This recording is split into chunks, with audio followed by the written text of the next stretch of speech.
Baik, yang pertama adalah seorang wanita, dia mengeluarkan darah dari pagi hingga siang. Anggap saja 6 jam keluar darah. Kemudian setelah itu darah berhenti. Sampai hari kedua tidak keluar darah. Baru keluar di hari keempat misalnya. Baru keluar darah lagi. Cuman cara membacanya kan dari pertama. Dia tidak tahu kalau tanggal keempat akan keluar darah lagi. Jadi begini. Siapapun yang keluar darah, kemudian darah berhenti,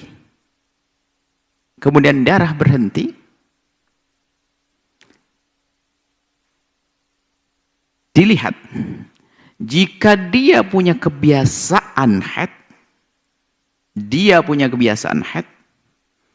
maka sebagian ulama mengatakan ini pendapat pertama. Karena dia punya kebiasaan haid, dari pagi keluar darah sampai jam 12 siang. Setelah itu berhenti. Maka dalam keadaan berhenti pun dia tidak wajib mandi. Dia tidak wajib melakukan sholat. Karena apa? Dia punya kebiasaan di hari ke-8. Ditunggu hari ke-3, ke-4. Benar tanggal ke-4 keluar beneran. Maka berarti benar-benar haid. Lah, setelah tanggal ke-4 keluar beneran, berhenti lagi.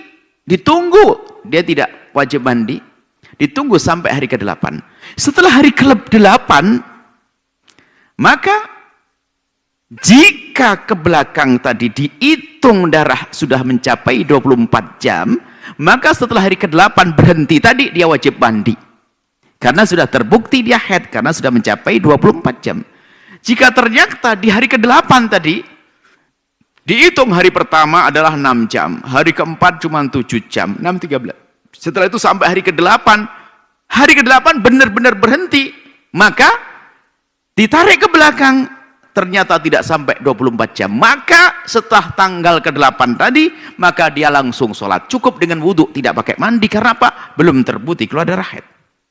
Dia yang punya kebiasaan haid. Bagi wanita yang belum pernah punya kebiasaan haid, mungkin dia adalah haid pertama kali baginya. Bagaimana?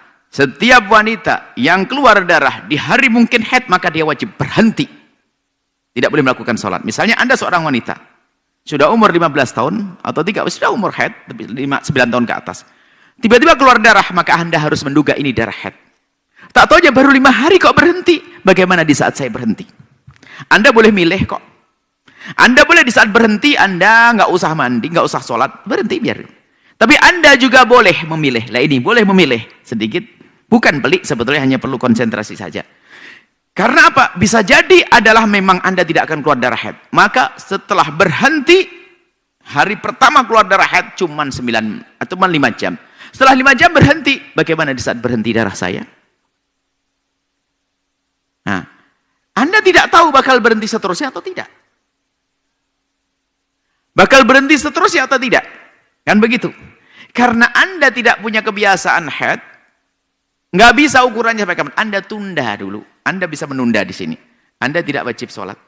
Ditunda sampai 1 hari 1 malam. Jika dalam 1 hari 1 malam benar-benar tidak keluar darah, berarti sudah terbukti dalam sehari itu Anda keluar darah hanya 4 jam atau 5 jam. Maka setelah sehari semalam terbukti Anda belum haid saat ini. Karena Anda belum haid, bisa jadi tidak keluar haid beneran, maka Anda langsung sholat, nggak usah pakai mandi karena belum sampai 24 jam. Kemudian berhenti, keluar lagi darah lagi. Ya sudah, karena keluar darah harus berhenti lagi. Kan kaidahnya begitu. Setiap keluar darah di masa mungkin harus berhenti. Berhenti. Kemudian setelah berhenti keluar darah, setelah darah keluar, berhenti lagi. Di saat berhenti, karena Anda belum punya kebiasaan, maka Anda boleh langsung melakukan sholat. Selagi belum sampai 24 jam. Tapi kalau ternyata sudah Anda hitung waktu berhenti itu, waktu berhenti darah Anda hari ke-6 misalnya, atau hari ke-5 tadi, hari ke-4 yang bertanya. Hari ke-4 itu darah berhenti, anggap saja ini wanita pertama kali.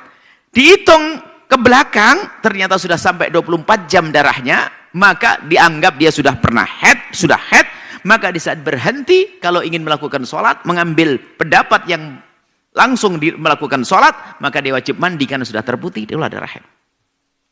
Baik, kemudian seandainya dihitung sedikit 2 jam, 3 jam, sampai hari ke-15, Ini. Bicara tentang apakah sholat saya harus dikodok. Anda bicara tentang kodok sholat kalau Anda sudah keluar dari hari ke-15. Sholat yang Anda tinggalkan nanti yang akan menjadikan yang engkau terjadikan menghukumi Anda sampai 15. Jika Anda keluar darah, tidak keluar darah, berhenti, keluar darah, berhenti sampai hari ke-15. Jika sampai hari ke-15, ternyata darah keluar di hari ke-15, atau hari ke-4 keluar darah, kemudian setelah itu berhenti, berarti semuanya adalah haid. Berarti sholat Anda tidak perlu diqadha. Berarti 15 hari adalah haid semuanya. 15 adalah haid semuanya. Karena apa? Semua darah yang keluar sepanjang selagi masih dalam tempo 15 hari biarpun terputus maka dijadikan satu semua darah haid. Baru nanti Anda akan disebut bermasalah terkena istihadah kubra dalam istilah yang kami hadirkan jika ternyata di hari ke-15 sambung ke hari ke-16. Seperti itu. Jadi Anda tidak usah berpikir tentang mengqadha salat kecuali memang terbukti Anda adalah tidak haid. Contoh, Anda terbukti tidak haid misalnya sesuai yang Anda tanyakan. Tanggal 4 berhenti keluar darah haid. Setelah itu tanggal 5 akan berhenti darah haid. Tanggal 5 berhenti darah haid. Anda tidak pernah haid sebelumnya. Tapi kalau Anda punya kebiasaan haid ya 8 hari. Oke, 8 hari. Jadi tanggal 5 Anda berhenti. Anda yang bertanya berarti yang Anda paham. Tanggal 4 keluar darah lagi, tanggal 5 sudah nggak ada lagi. Jika Anda kumpulkan tanggal 4 dengan tanggal hari pertama keluar darah sudah sampai 24 jam, maka Anda sudah benar-benar haid. Tapi Anda tidak langsung wajib mandi menurut sebagian ulama. Anda tidak langsung wajib mandi di saat berhenti tanggal ke-5. Anda boleh menanti sampai hari kebiasaan Anda. Tapi setelah masuk hari kebiasaan, sepakat ulama dalam mazhab kita Imam Syafi'i, setelah masuk hari kebiasaan yaitu 8 hari menurut Anda, maka Anda wajib mandi. Jika ditarik ke belakang darah sudah sampai 24 jam. Karena Anda sudah wajib mandi, apakah wajib diqadha sholat tadi? Entar dulu. Karena masih dalam 15 hari. Anda tunggu hari ke-9, 10, 11, 12, 13, 14, 15 ternyata benar darah nggak kembali. Maka Anda wajib mengqadha hari ke-8 sampai hari ke-6 saja. Anda bapak-bapak tidak haid, tidak usah mikirin. Ini ibu-ibu aja yang haid. Nah. Kemudian selesai, ini adalah masalah. Kita ada fikih praktis, kami sampaikan siamanya. Ada fikih praktis adalah fikih untuk memahami haid dengan praktis.